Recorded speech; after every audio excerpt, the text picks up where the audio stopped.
social enterprises, helping to support innovative solutions to the challenges of poverty for almost 20 years. And we've developed a global network of entrepreneurs, fellows, innovators, and leaders who are building solutions that can help bring people out of poverty. But we've noticed over the years that so many of our companies are doing this in ways that don't just take people and communities into account, but also recognize the constraints of our natural environment and the need to build sustainable business models. So we've observed this pattern, but again, we've used this poverty lens. And recently in discussions with WWF, and Hina will talk more about this, we realized that there was an interesting convergence as WWF, one of the world's leading environmental organizations that has championed the protection of species and habitats like no other organization. I like to think it was my first NGO, the first organization that I supported as a child. But it was recognizing the power of enterprise, of community enterprises within their model.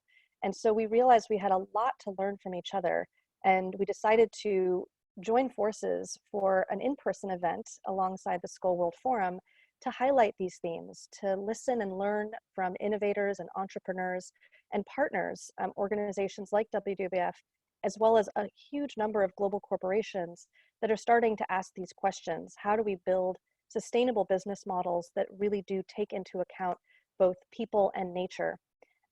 So the event, as we all know, was canceled, and we decided to pivot and to keep building on this theme. There were so many great examples and ideas and speakers that we had already collected. And frankly, there was more that we wanted to cover than we had time for in a one-day event.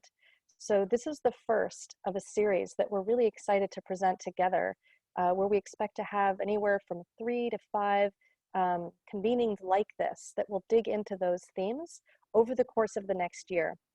And again, our hope is that as soon things will return to normal and we'll be able to convene in person again. But in the meantime, this is what we can do. So we're extremely moved and appreciative of the interest, the support from all of you to join the conversation. We hope this is the first of multiple conversations and that we can build this community where people can really share and learn. So the goal for today is to make this really interactive. At a certain point around 10:40, you'll be broken out into smaller groups. Use that time to share your story. What are you working on? What are the big questions you're trying to answer? Because I think there's so much richness in this group. As we've seen who's joined in, we have representatives from every sector, government, corporations, social enterprise, NGOs, to share what you're working on and how you're looking to partner.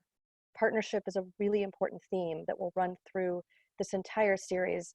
None of us can do this work alone, and it demands of us that ability to join forces and leverage unique strengths, but also sometimes to acknowledge our weaknesses. So I encourage all of our speakers, and when you're in your breakouts, to feel comfortable being honest about what hasn't worked, what needs to change, where could we be more effective working in collaboration. So there's a certain vulnerability, I guess, that we're asking for.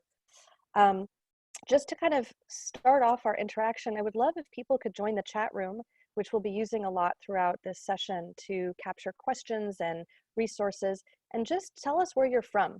Just put a little note in there with your well, if your organization, if it's not already listed, and where in the world you are. And that way we can kind of start to see some interesting feedback on what's happening around the globe. I see we have Truckee, California.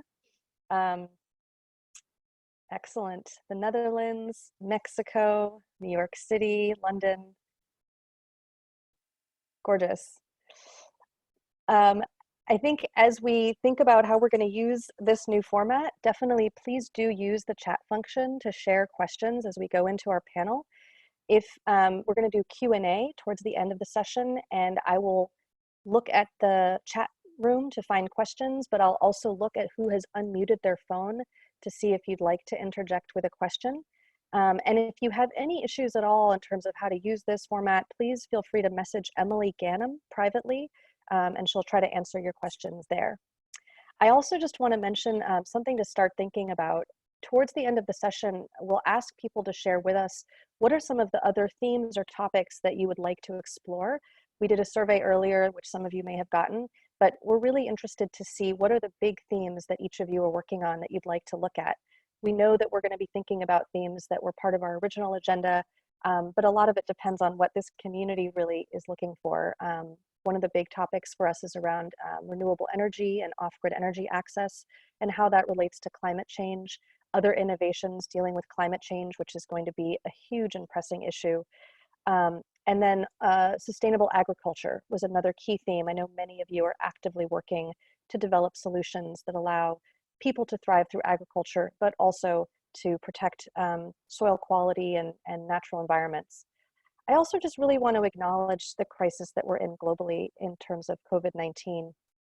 The big conversation that we had as we were preparing this agenda is, how do we help people see that link? And I think one of the things that we've reflected a lot about at Acumen is that this is a moment of crisis for many organizations, for many entrepreneurs, small businesses. And I think this is a moment when we want to stand with those organizations, leaders, opportunities for partnership that are looking into the future, the kind of world that we want to build beyond this crisis. And because we know there's going to be so much disruption and loss, this is also a chance to rebuild. So as we imagine a future world where we have perhaps a greater sense of interconnectedness, a greater sense of cooperation, more respect for the vulnerability of communities, that we can really look to social innovators and these models of collaboration.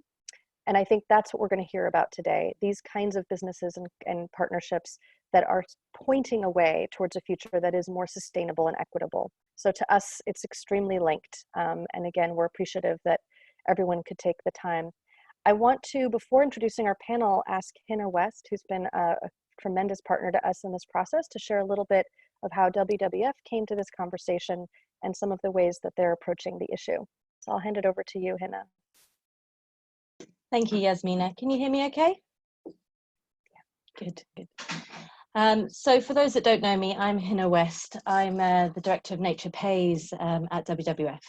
I'm very excited about this partnership and really what we can achieve together. And as Yasmina has outlined, the world has been transformed by COVID-19. The work we are discussing today is more relevant, more pressing, and more challenging than ever. As an organisation, WWF's mission is to create a world where people live in harmony with nature. We know that conservation benefits when people benefit from conservation. And some of WWF's most important successes have come from working with people, including local and indigenous communities, finding practical ways for people and nature to thrive together. WWF is working with more than 200 community conservation enterprises in over 50 countries globally.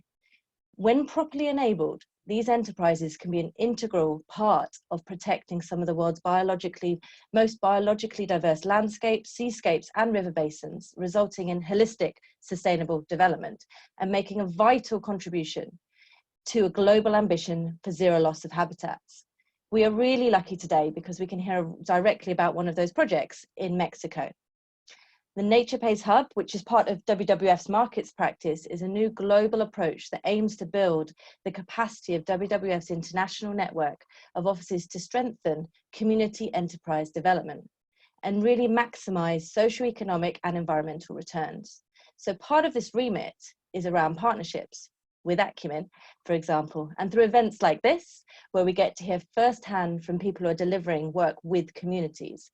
So thank you to all our speakers and everyone in attendance, and it's a great pleasure to hand back to Yasmina and to kick us off. All right, wonderful. Thank you for that intro. And again, I think we're going to hear about specific partnerships here, but something for people to think about as you get a feeling for who else is on the call. Obviously, lots of folks from WWF, from Acumen, but a number of different organizations that are kind of looking for ways to extend beyond their own limitations. So hopefully you'll find folks that you can reach out to, you can message them privately, and our dream would be that this conversation leads to more collaboration, more opportunities to grow this work. So I think what I'd like to do now is open up into our panel. We are really lucky to have speakers with us from across the globe, entrepreneurs, representative of WWF, as well as IKEA Social Enterprise. So we'll talk to each one to hear a little bit more about their model. And then as we do, I think Emily's going to put up a little bit more background information on each one. So I wanted to just mention who we have joining us. We have Jorge Ricards, who is joining us from WWF in Mexico. Asa Skogstrom-Felt, who is joining us from IKEA Social Entrepreneurship. Diego Benitez, who joins us from Siembra Viva in Colombia. And Ntabi Mosia, who is joining us from Easy Solar in Sierra Leone. So I wanted to start with Ntabi, assuming that we have you with us with a good signal at the moment. Looks like yes, excellent. Just to hear a little bit more about your business model, the work that you do, and where you feel like it links these twin issues of environmental sustainability and community. First of all, hi everyone, and thanks so much for having me on this. My name is Ntabi Mosia. I'm the co-founder and chief commercial officer at Easy Solar.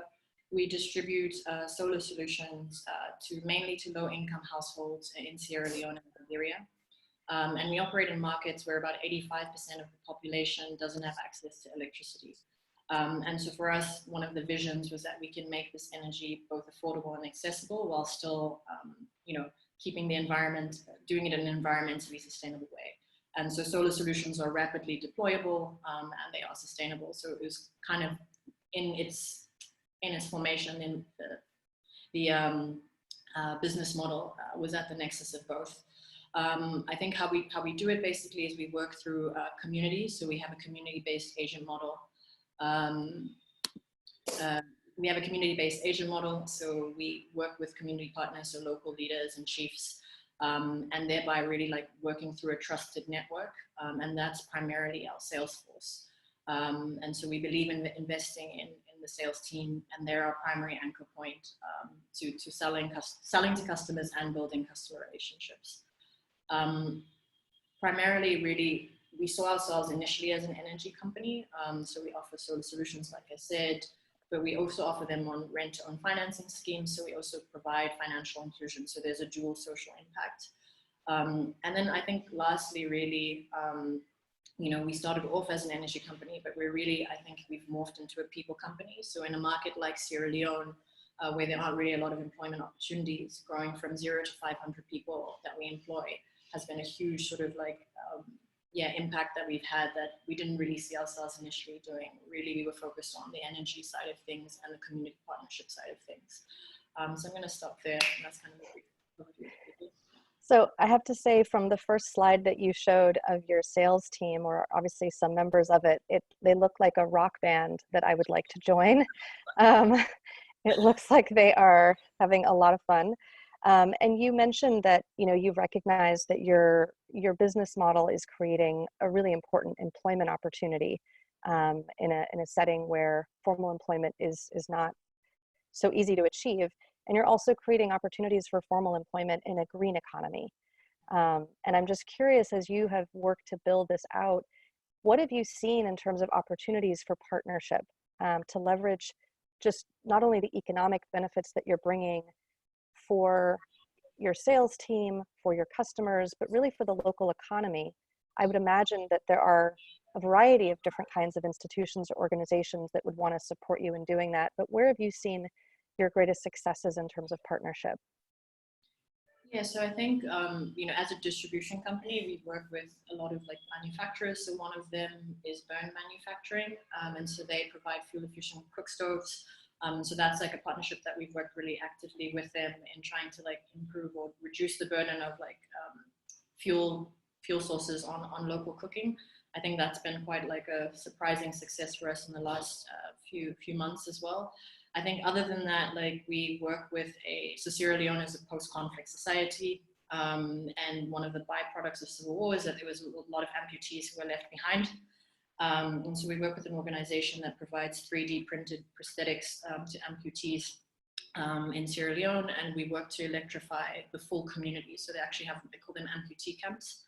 And so this is a partnership that has expanded through time. So I think we're working on our third community, and each community has about like a few hundred households. So it's small in scale, but large in impact, just because those are people that have been left behind, that don't have access to a number of resources. And one of the things, that I love about energy is that it is an enabler and a foundation of so many other things. So people having access to reliable power has educational impacts, it has health impacts. And we see that already in the communities that we've electrified over the last few years. So that's a partnership that I'm very passionate about and has high impact. Yeah, no, and it is building a foundation, I think, for a different way of building businesses and building energy access. I'm curious, when you started, do you recall the level of access to electricity that was in Sierra Leone? 5%. 5%. And 1% in rural areas. Yeah. So this is a chance to really build from the ground up a different approach, and one that I think could be really instructive for other developing economies. How to build with this idea of distributed renewable energy from the beginning. And before I move to our next speaker, just a quick question: if you had sort of a wish in terms of a kind of partnership that you would like to develop in order to help further scale your model, what would that be? So I think one of the things of operating in Sierra Leone has been that it's primarily a cash-based economy. So other parts of the continent where this model has worked, there's been mobile money, which allows for like seamless transfers of payments. And so for us, I think one of the interesting things, and actually during COVID times, we've been looking at is expanding the digital economy and actually working with mobile network operators to try and use our agents actually as mobile money anchor points to try and expand access to digital payments. And so that's one thing that we kind of were like slow in developing, and COVID has kind of pushed us to try and digitize the economy and our customers' payments a lot faster. So that's something that, an emergency has sort of brought to the forefront. Yeah, great. So a perfect opening there to look at mobile banking, mobile access, and hopefully we have folks on the call that are thinking about that or how they could get involved. Wonderful. Well, and we'll have some time for Q&A at the end. If people have questions for Ntabi, please think about those.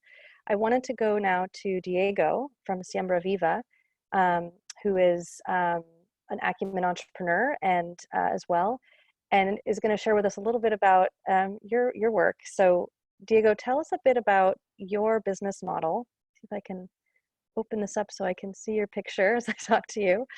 The business model that you've developed and some of the both, human dimensions of that model, what you're looking to do to support local farmers, but also the environmental piece of that and how that fits in. Sure. Well, good morning, everyone. My name is Diego. I'm CEO and founder of Siembra Viva. We are placed in Medellin, Colombia. So basically, we are a platform that connects and develops small farmers into organic and regenerative agriculture. And we connect them directly to end customers in a high value market, such as an e-commerce, directly with a siembraviva.com platform. Retail, specialized stores, and B2B like institutions. We do this by centralizing three main activities for the farmers. The first one is the post-harvesting activities. We do that for them. Second, they're the inputs, and I think most important is the planning. We do all the planning for the farmers. At the end of the day, what we have is we gave access to market to these small farmers. We gave access to capital so they can finance their inputs at the beginning, and we can give access to information so they can make again sexy to be a farmer. That's basically our goal. Our country has suffered for years.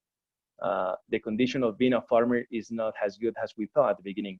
So basically, all what we want to do and what we have done so far is to make sexy again. That's something that we keep telling everyone. It's good to be a farmer, but the only way to be a farmer, to be a motivated farmer, is to have enough income. So we need to hack the supply chain. We need to give access to knowledge, access to market, and that's basically what our model is. That's great, thank you. And thank you for sharing those images. It's amazing to see the transition from a rural community to an urban center where people have access to healthy food. So I'd love to find out how you're thinking about this model and this vision as something that you want to grow, because I think ultimately you're talking about sustainable livelihoods for farmers, sustainable food for people, and a sustainable environment. It's an ambitious vision.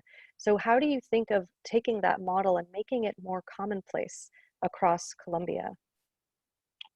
The way to do this, to scale the opportunity, is making a greenhouse village. We call it like a village of farmers, where we develop together the inputs for the farmers. We develop the infrastructure to have a post-harvesting platform that able all the produce to go with a high value to the market.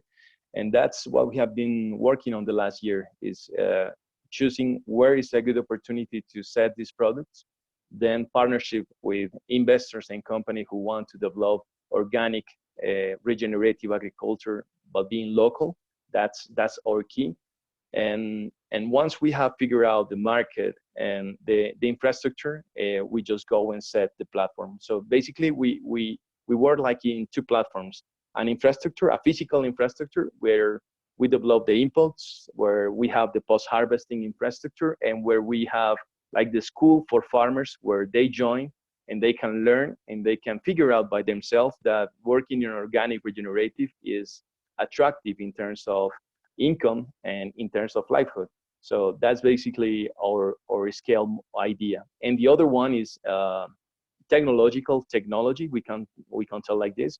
In one side, we have the front end, which is the platform, the e-commerce, where customers directly, farm to table families can purchase produce directly for a local source.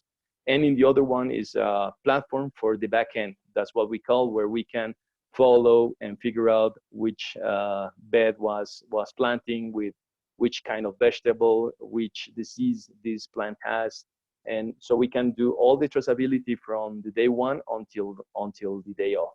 So that's the way we want to scale. Once with an infrastructure, a physical one, and the other one using our app, such as in the front end and in the back end. That's awesome. It's great to see how you are investing in not only the quality of soil, but in the next generation of farmers.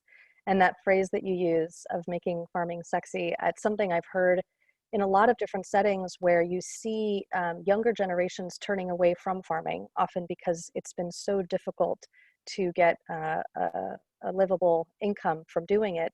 But the elements that you talk about, the use of technology, linking to markets, creating community around this, I think is often what draws in a younger generation to see how you're leveraging technology to make this a successful path for a farmer. The last question before I turn to some of our other panelists is, as you've faced this ambitious goal of scaling nationally and really creating a different model, what are the kinds of partnerships that you found to be most helpful in that journey? Definitely with other companies. Like in order to scale, we call anchor companies, such as big restaurants or big retailers that can give us enough leverage to cover the fixed cost, so we can start leverage again. So once we want to go out to scale the village, the first thing we need to find is an anchor, a commercial anchor who can guarantee at least a 25% of the capacity. So that's the first thing. The second is obviously, I think, the innovation clusters of the cities. I have a good example. One of the pictures that we show at the beginning, at the last in the slides, is something that we are doing today with the COVID-19, and it's a partnership that we did with the Ruta N, which is the innovation arm of the city, and with Renault, which is a company who are promoting electric cars. So what we create, we articulate the possibility that one customer who is purchasing a box in the city is invited to pay for a box to people who is in need right now. So we started this 3 weeks ago. So far we have leveraged like 1,000 bucks for new families. And the way we connect this is using the electric car and all the beneficiaries that the village tell us which persons are suffering right now. So this is an example in a particular circumstance, how can partnership can scale the impact. So I just figured out with this example, obviously to scale the business in other countries, in other parts, even in other countries, that's my dream, but at least right now in Colombia, partnerships are key to develop and scale. We can do it by our own. Yeah, and especially at a time like this, when you're pivoting, you're doing something new and different, to see people coming together to meet that need is tremendously inspiring. So it's a great example. Wonderful. So again, think of questions that you have for Diego, and we will field those later on. So I wanted to now turn to Asa and Jorge, who are representing respectively IKEA, Social Enterprise, and WWF in Mexico. Really exciting to hear of a new partnership we'll hear about on this call for the first time. So I'd love to hear about the ways that you're working together and how that draws on these same themes. How are you supporting local communities in need, but in a way that respects the incredible biodiversity that Mexico represents?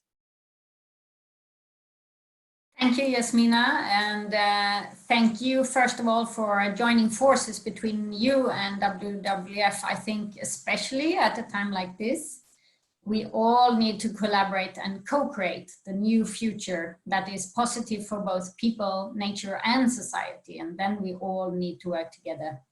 So first, briefly about IKEA and IKEA social entrepreneurship, and then I will hand over to Jorge, who will share more about the program itself in Mexico. So some of you may already know that IKEA's vision is to create a better everyday life for the many people. And it is a vision that lives in all our work, in the everyday efforts of all our co-workers around the world. And as a corporate, we have a long history with WWF, both within sustainable cotton and responsible forest management. And at IKEA Social Entrepreneurship, we are extremely excited to build on to this great work that has been done before. And based on the challenges we see with growing inequalities, our focus at IKEA Social Entrepreneurship is to support people who are vulnerable and marginalized.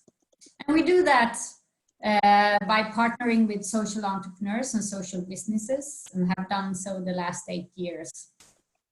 So either we work directly with social businesses, they can deliver products to our supply chain or services to our customers, or we work indirectly through organizations like Acumen or WWF, and focus on different programs that strengthen and enable many more social entrepreneurs to scale up and create sustainable livelihoods. That's our focus area. And it can be programs like accelerators or social innovation projects. So this new partnership with WWF is very interesting. And it combines 3 important areas. So the nature, sustainable agroecology, and the livelihoods. And only by working with all these areas at the same time, we can find truly sustainable solutions. So in this case, the aim is to strengthen the so-called community conservation enterprises with improved market access for sustainable incomes. So I leave it to you, Jorge, to share more about how this is all integrated in a holistic approach. Thank you very much, Osa, and thank you everybody for joining and allowing us to share this fantastic new partnership with IKEA Social Entrepreneurship, WWF, and Nature Pays within WWF. So following on what Osa was sharing, well, WWF, as you know, has been working for many years trying to build a sustainable future and stop the planet's degradation. And a central part of our work is working with local communities in many countries in the world. It is part of the core of what we do. And we have understood through many, many experiences that successful conservation and sustainable development has to be rooted in the people. And in places like Latin America and many other in the world, it is essential to have that in the core of our activities. Another very important element has been how can we connect all the effort that is put by local communities into a successful business model. how can we help connect local enterprises with the broader economy, with broader commerce opportunities. And this partnership with IKEA Social Entrepreneurship under the umbrella of Nature Pays is something that is allowing us to envision how we can scale our work, and I will talk a little bit about where it is in a minute, into a broader perspective of opportunities so we can increase livelihoods, increase opportunities for local businesses that work on agroecology, water management, local production of different produce, and also in a way in which it is all a compound within a conservation and sustainable watershed management vision. So very much that is what is in the center. And Nature Pays is an initiative that has been launched within WWF precisely to help us make that connection between local enterprises and the broader business world in a way in which we can ensure broader success for these communities and local enterprises. Can we go to the next slide, please? So where this is occurring, as you know, Mexico is one of the 10 most diverse countries, biologically speaking, in the world. It's actually the 4th. And the state of Oaxaca is Mexico's most biodiverse state. It's where we have the largest concentration of species, but we also have an enormous diversity of local communities that have lived there for hundreds, if not thousands of years. These communities are particularly important because many of them have been safeguarding natural resources. Some of the world examples of sustainable forest management have occurred in this state. And within that state, the watershed called Copalita, that is a watershed that leads, it's a river that leads into the Pacific, is of particular interest. It's a very remote mountainous area, as you can see, where these local communities of indigenous origin of the Zapotec culture live. We've been working with them for 15 years in building a watershed management view in which we have helped them understand the connections between the different communities that live in the watershed and also the relationship they have with nature, which they already understand and know. It's all we are doing is helping them build the broader perspective, but also helping them build and increase their social entrepreneurship capacity. So conservation community enterprises are in the core of this. This is benefiting thousands of people, and we want to concretely build the capacities of 13 local enterprises within that watershed context. Within those 13, 5 of them are totally women-driven. And this is also very important. It's how do we empower, how do we build local governance, how do we also contribute to gender equity within this context. Thank you. So I will pass it on to Osa. Thank you. Yeah, also, and to share kind of your lens on this, I mean, I think you gave a good intro in your initial comments, but when you look at a program like this and what it's looking to do, how do you see opportunities to link that back into IKEA's core business, core vision? How do you strengthen those ties between the work that's happening deep in, you know, a remote part of the world back to your own company and your own community? Well, there are many ways. First of all, I think we are at the learning stage also. This is also a way for us to learn what does it take to do all these 3 things at the same time. What does it take to work with both conservation, sustainable agroecology and livelihoods in a community, and hopefully to be able to create some models that are also replicable in other partnerships around the world. And I know that the WWF and Nature Pays are working hard on that. And also into our own supply chains, there are always learnings, specifically in how to include vulnerable and marginalized groups, and also a very important part that Jorge was addressing about gender equality and making sure that people grow as things scale up and develop. So we are very excited about this partnership and to be able to announce it today. Wonderful. Yeah. So there will be, I think, some more announcements shared. You guys can look out for that. But I do think it represents the kinds of collaboration that we need to see that can link from, again, a remote community all the way to a global NGO, a global corporation that are looking for models that they can scale.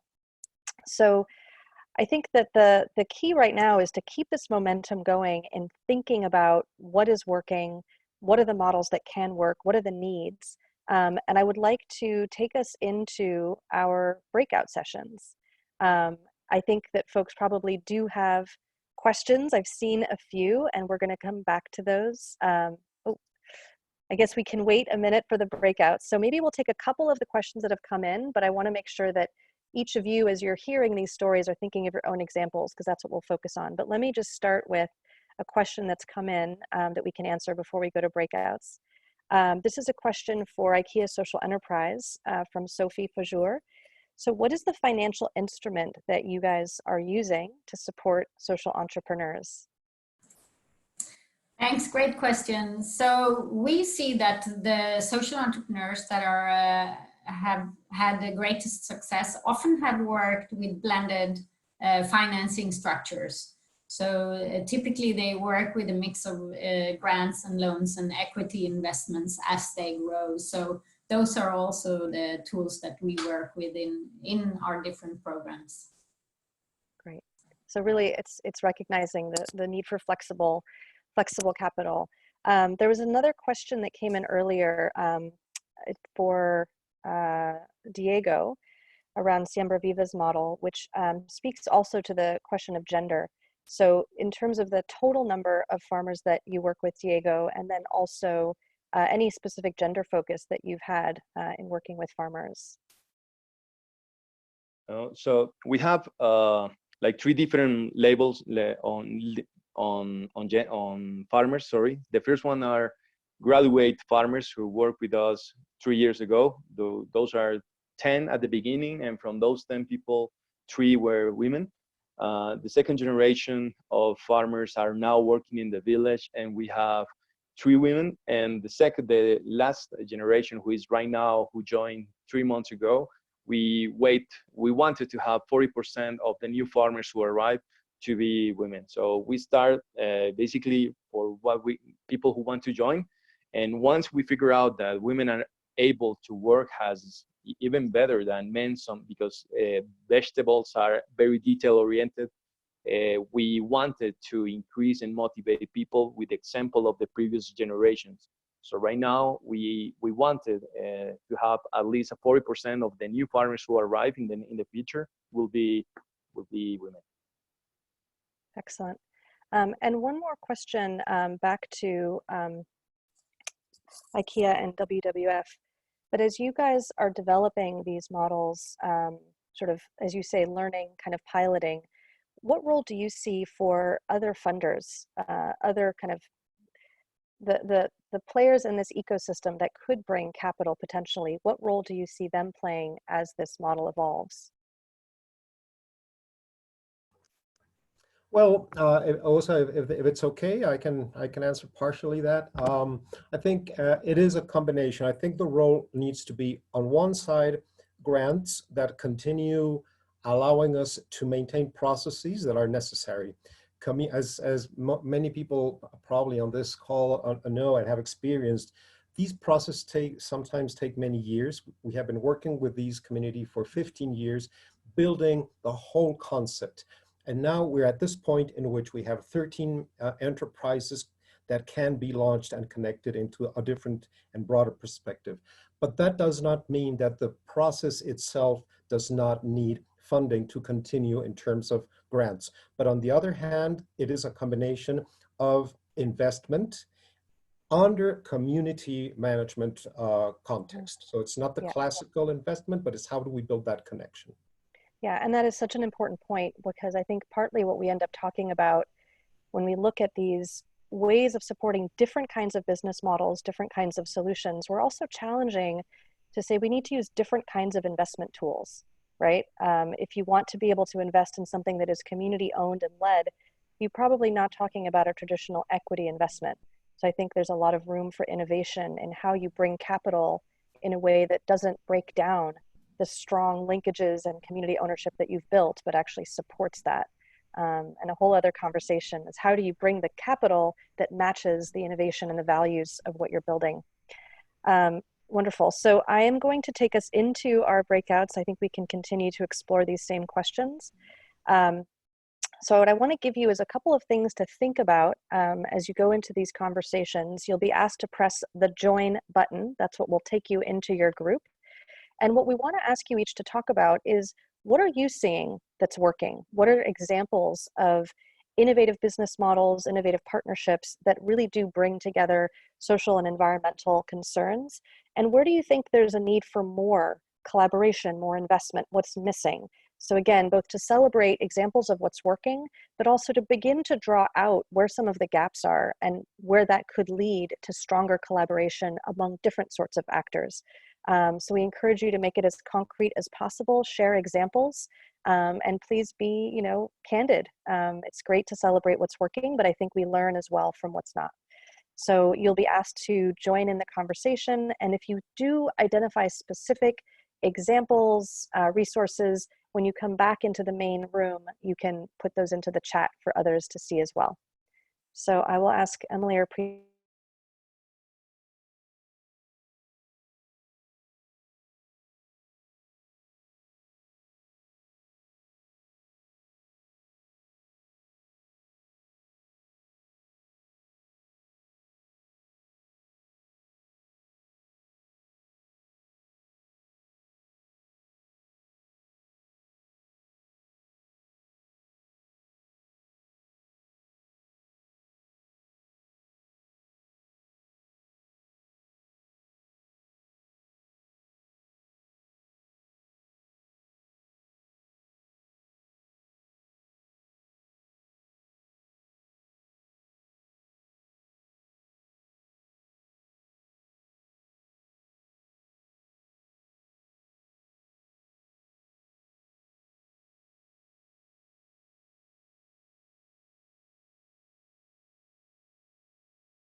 Everybody is dutifully muted. Oh, Hina.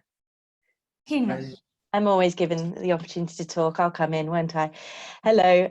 So we had a really good discussion, and we talked about apps which are being used in South Africa to partner with fishing communities.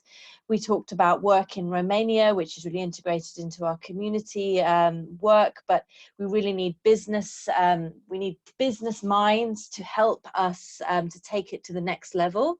And there was also a really interesting concept that was coming from India by a company called KP, which is called a greenhouse in a box. I think that should be shared into the chat, because that was fascinating to hear about too. So yeah, lots of great things going on, and the gaps seem to be most focused on working out who's the best entity or partner to take it to the next level.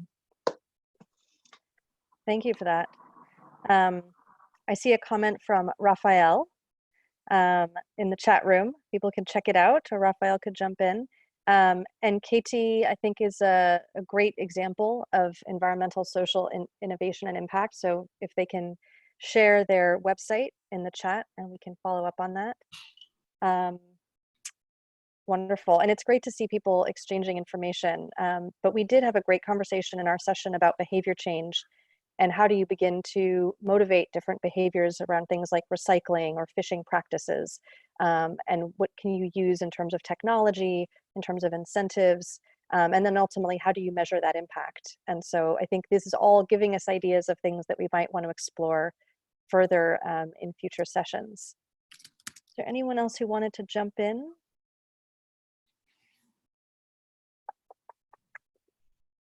We're supposed to write the questions down, right? You can actually just say them if you would be comfortable. If you could introduce yourself.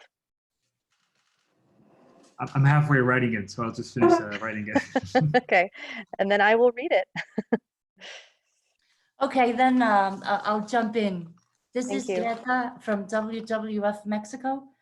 We had a very interesting discussion about what we're doing fine, what's working, and what's needed. And it was a coincidence that we were lots of pandas in our group. So most of the people were from WWF, but from different areas. So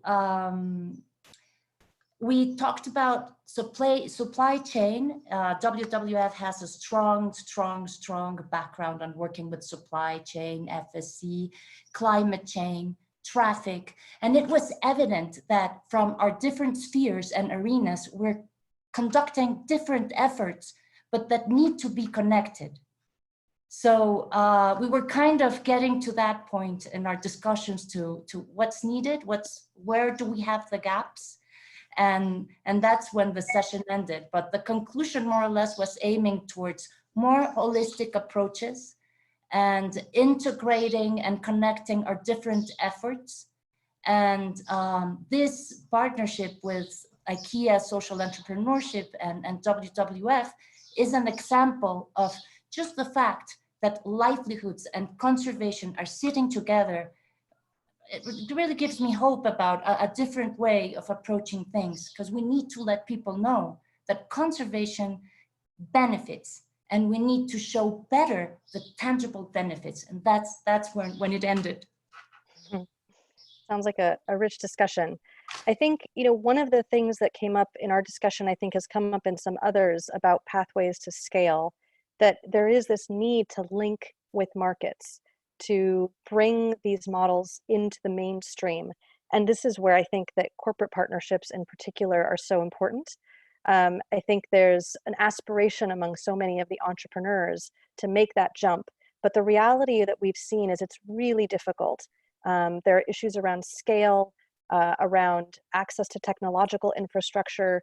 And I think what I'm seeing more and more, and what I see in the partnership with IKEA and WWF and some of the partnerships that we've developed at Acumen, is this companies reaching out to meet entrepreneurs where they are, to recognize that they actually need support in order to be ready for the kind of partnership that could take these ideas to scale. And again, I think it'd be great to begin to gather those examples where we see people stepping outside of their comfort zone and reaching across what can often feel like a big divide between the community on the ground, deeply embedded in local needs, all the way to a global marketplace, which can sometimes play by different rules. So again, this is a space that we hope we can use to capture examples of what's working, but also to challenge each other, to say, look, I would love to be able to do this kind of partnership, but here's where things have been difficult. So I think as we capture the conversation that we just had and also look forward into our Q&A, would love to hear some comments or questions or insights on how we help to bridge that divide. I think my feeling is, and I have the privilege of seeing so many incredible local innovators and entrepreneurs, but ultimately, if we don't connect the dots, if we don't leverage the different strengths of government bodies, of corporations, of large NGOs that have a different kind of capacity or resources, those ideas may never reach their full potential. So I wanted to kind of open that up to say, how are we seeing those examples where we can actually bridge the gap? What does it take to get more collaboration around scale and around mainstreaming what works? I think someone is trying to call out Jason Clay to comment on this. So if Jason is on the line and wants to jump in, would really welcome that. Let me see the other comments. Hi, this is Jason. So it seems to me that we need to be extremely careful right now in terms of calling out what our issues are in the midst of the coronavirus pandemic. And I think the more we can do to focus on things that are win-wins for environment and for people in difficult situations now, the better. So in our group, we were talking about, you know, could areas that were dependent on coastal tourism actually create money by doing virtual tours that people stuck in apartments all over the world could actually, you know, pay a penny or two to see? And could that be done through a Google platform or some other platform where all the monies could be kind of divided up? So not just the most striking photos are the ones that are generating all the income for one place or something. We also, I think, need to look at food waste and things that we're finding that supply chains are extremely efficient, but also very brittle, and they're not resilient. And so how can we help to solve some of the short-term problems, like making sure that no food is lost, and trying to set up new types of food systems, new models, and especially new systems to share information about what's available. I think taking what was happening in the slide from Colombia and trying to do that on a national or global scale so that no food is left behind, and also all food finds markets. But right now we've got to figure out how to keep food from being wasted so farmers will plant again, so they can afford to, so that they can sell product rather than carrying it or just dumping it.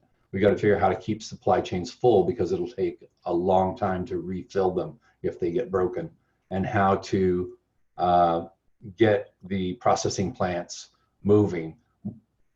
One of the things that we're trying to do is see if there's a way to develop a green food bond to create a global food bank of shelf-stable product that could be processed, either dried or packaged some way for up to 2 or 3 years, to take it off the market today, but then make it available for the rolling hunger that's going to happen because of the pandemic.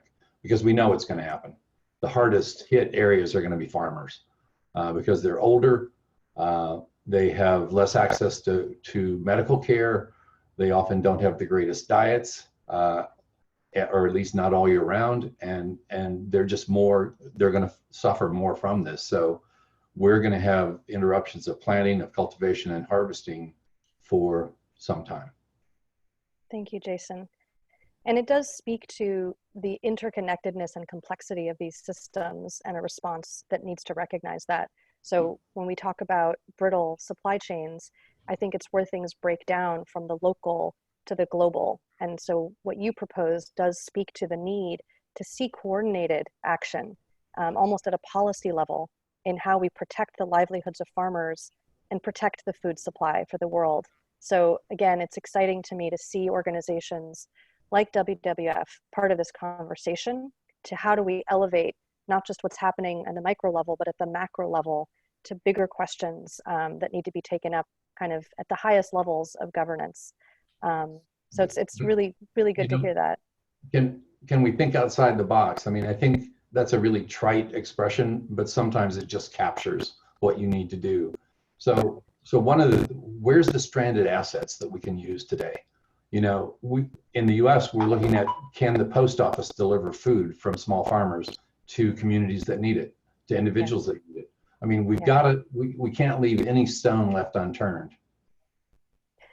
It's a great point. And again, I think this is where for Acumen, and I think both WWF and IKEA, sort of the folks who helped start this conversation, we know that a lot of those out of the box ideas are going to come from unexpected places. So not the usual suspects. And we're frankly thrilled to see those folks on the call today who are each day pivoting, innovating, trying to push new models. I think our job is to help elevate those.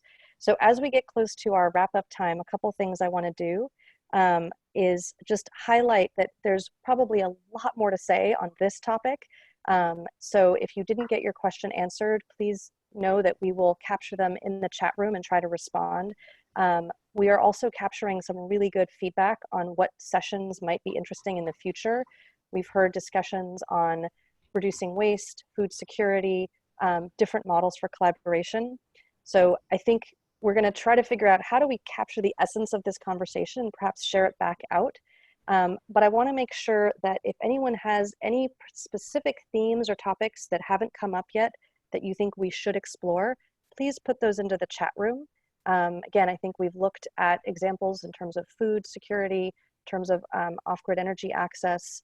We've talked about partnerships. If there's anything else that you want this community to look at together, we'll be following up probably in the next 2 to 4 weeks with information about our next session.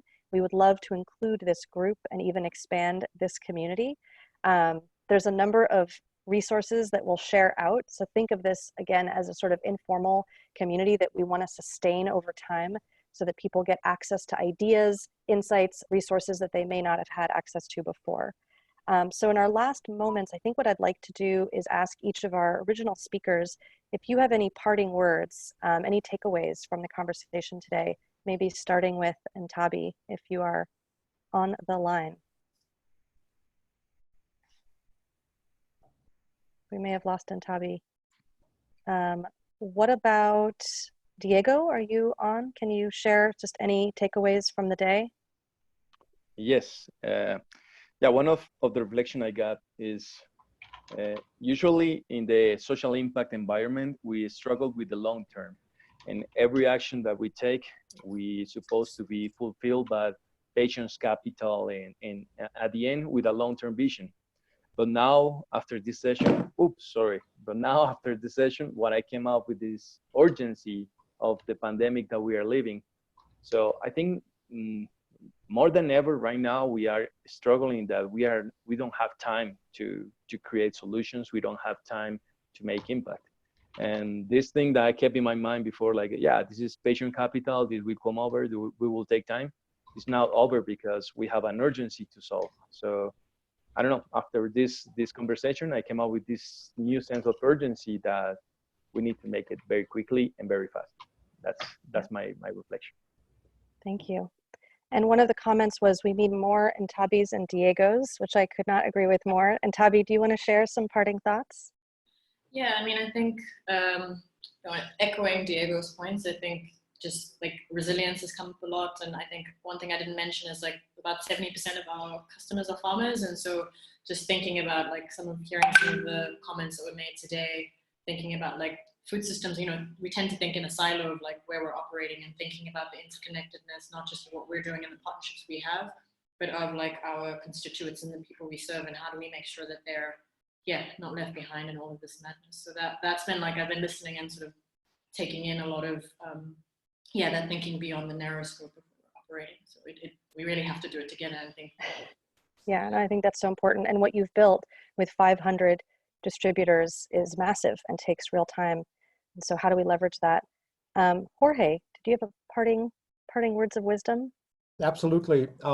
Urgency, excitement, sense of unity. This has been great. It's been a privilege to share with all this group all these experiences. I just wish we had more time to really dive deeper, but a lot to do. Big sense of urgency. How do we help the communities we work with?